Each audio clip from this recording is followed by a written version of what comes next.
자, 안녕하세요. 박성필입니다. 자, 오늘 HLB 보도록 하겠습니다. 자, 재료 일정에 있어서 제가 하나 잘못 알고 있던 게 있더라고요. 리라프라트님 NDA가 나오지 않은 게 아니라 비슷한 시기에 동시에 나왔었습니다. 현지 시간 1월 28일에 나왔었습니다. 잘못된 정보 죄송하다는 말씀 먼저 드리고 시작하겠습니다. 자, 1월 말에 제출함에 따라서 심사 착수까지는 2개월이 걸리고요. 그리고 우선 심사 대상이라면 기존 10개월에서 6개월로 단축이 되기 때문에 2월, 3월 플러스 6개월. 그래서 9월 정도에 리라프라틴이 승인이 가능해집니다.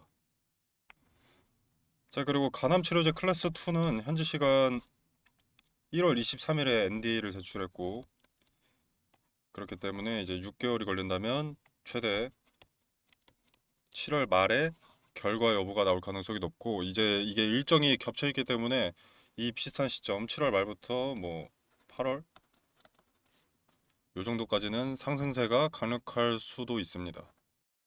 근데 이게 재료 일정이 겹쳐 있기는 한데 어느 정도 겹쳐 있기는 한데 순서를 굳이 따지자면 간암 치료제가 먼저죠. 얘네는 7월이고 7월 말이고 리라프라티닙은 우선 심사 대상이 지정됐을 때 9월이니까.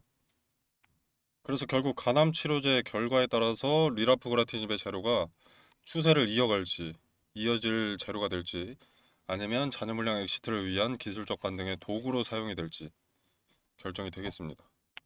자, 그리고 두 일정 모두 6개월 이상이 소모가 되기 때문에 당분간은 급등의 이벤트가 없습니다. 중간에 그나마 기대해 볼 만한 건 리라프라티닙의 우선 심사 대상 지정 요 정도인데 이것도 소식 나오면 그냥 반짝 반영되고 다시 빠질 가능성이 높습니다.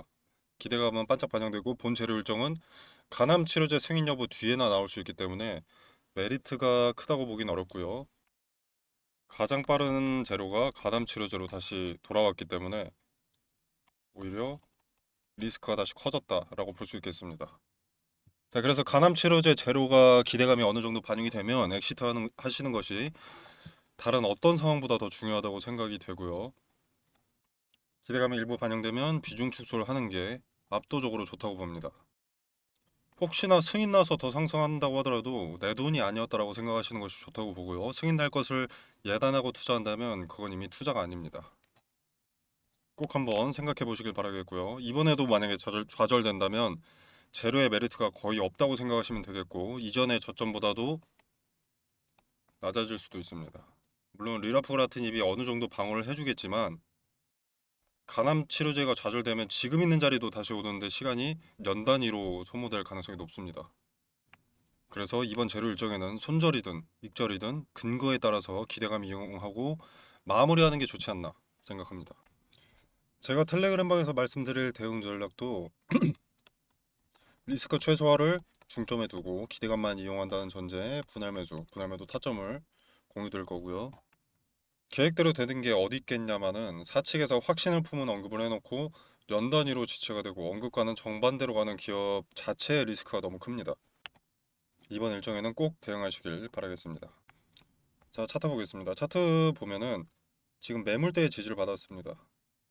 급락하면서 저가 매수세가 들어온 것과 말 그대로 매물이 많기 때문에 이 자리 이하로 떨어지면 투매 물량이 쏟아질 가능성이 높습니다.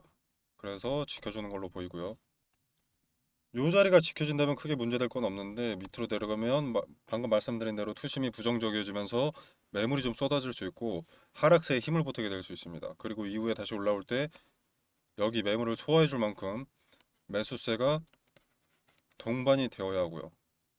그렇기 때문에 이 자리는 지켜지는 것이 좋습니다. 수차례 지켜진다면 박스권 하단의 근거를 하나 확인하게 되는 거죠. 그러면 새로운 박스권은 이렇게 형성이 될 겁니다. 상단은 당연히 여기겠죠. 간암치료제 NDA 소식에 찍었었던 단기 고점 이 자리가 박스권 상단이 될 가능성이 높죠. 클래스 2 만료 기간 그러니까 6개월이 꽉 차는 시점 이게 가까워질수록 이 자리를 터치하고 돌파할 가능성이 높은데 결과 발표 이전에 급락 한번 나올 겁니다. H7는 단 한 번도 빠짐없이 그래 왔기도 하고 리스크를 최소화하는 투자자들은 보통 이때 기대감이 반영되고 있을 때 엑시트합니다. 그래서 이런 흐름들이 나오는 거고요. 그리고 CRL로 좌절됐을 때는 그냥 갭으로 하한가를 갔었습니다. 요때도 요때도 기대감이 있을 때입니다. 기대감이 존재할 때인데 이렇게 급락하죠. 여기 리스크 최소화를 중점에 둔 투자자들, 기대감만 이용하는 투자자들의 엑시트 때문에 나오는 흐름입니다. 이런 흐름은 또 나온다는 거죠. 이게 재료일정이 다가와서 이렇게 급등을 한다고 하더라도 이렇게 일부 빠진다는 겁니다. 그리고 제가 권유드리는 바는 우리도 이때 매도하는 게 비중이라도 축소하는 게 좋다. 좌절되면 갭 띄우고 주가 여기에 위치하게 될 테니까.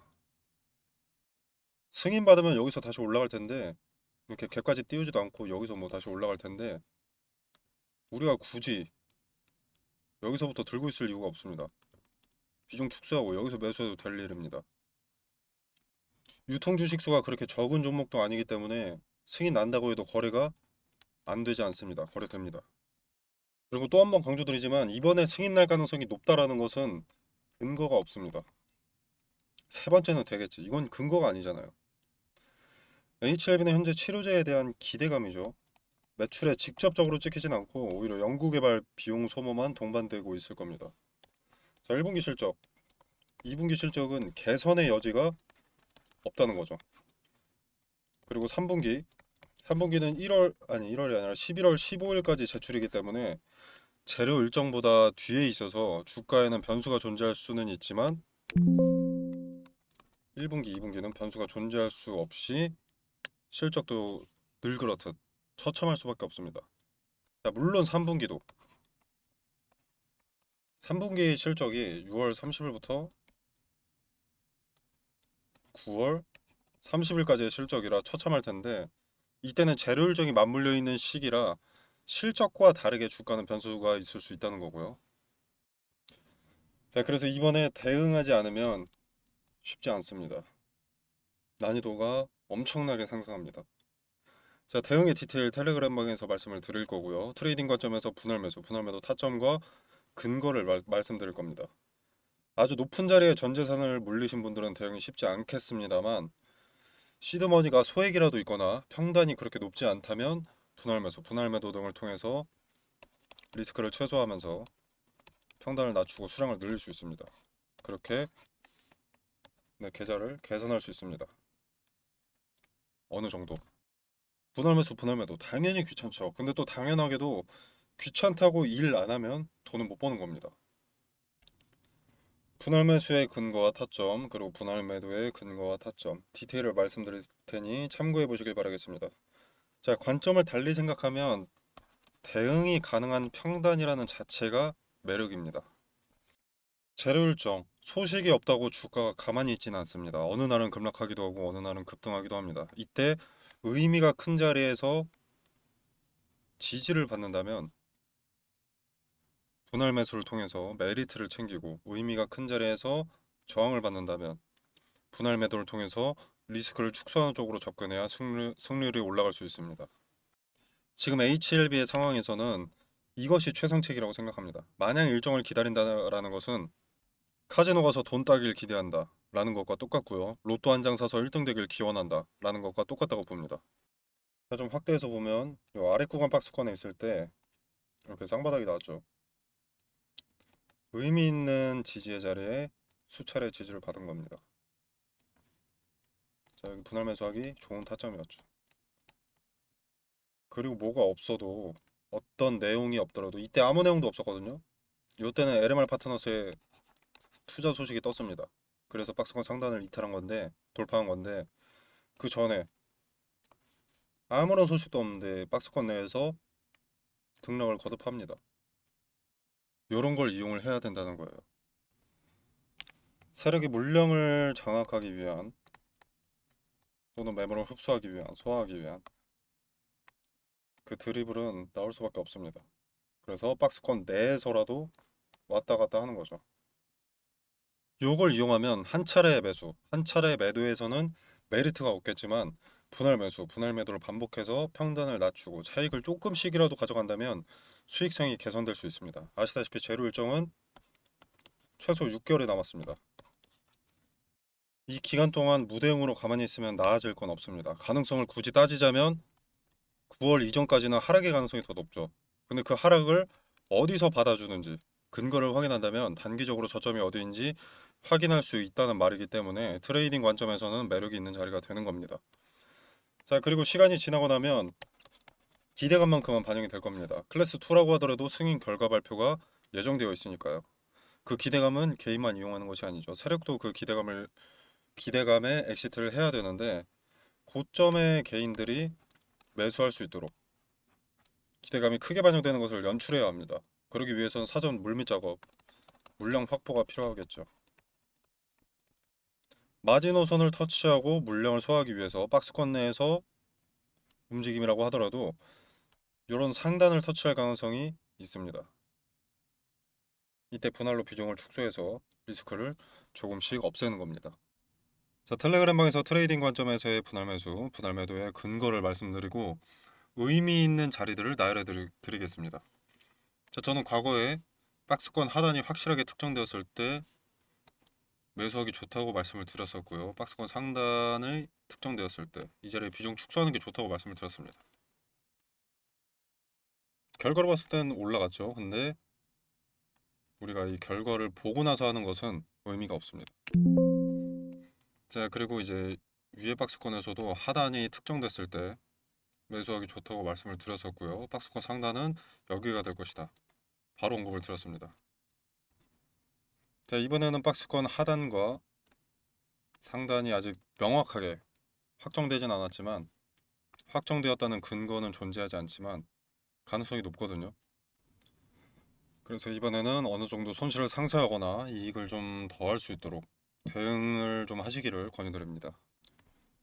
그리고 제가 말씀드리는 근거가 맞아 떨어지는지 한번 확인해 보시길 바라겠습니다. 의미 있는 자리들을 말씀을 드릴 텐데 그 자리를 터치하고 어떤 움직임이 나오는지 지켜라도 보시길 바라겠습니다.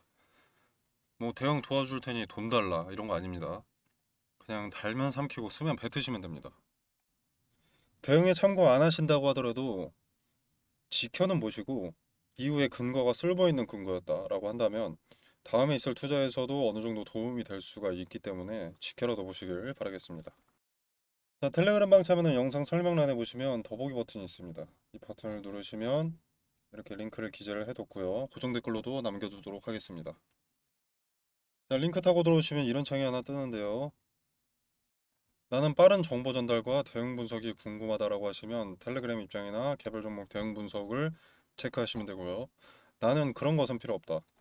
급등주 검색식이 필요하다 또는 전자책이 필요하다라고 하시면 이렇게 입맛에 맞게 필요하신 것만 체크하셔서 제출해 주시면 되겠습니다.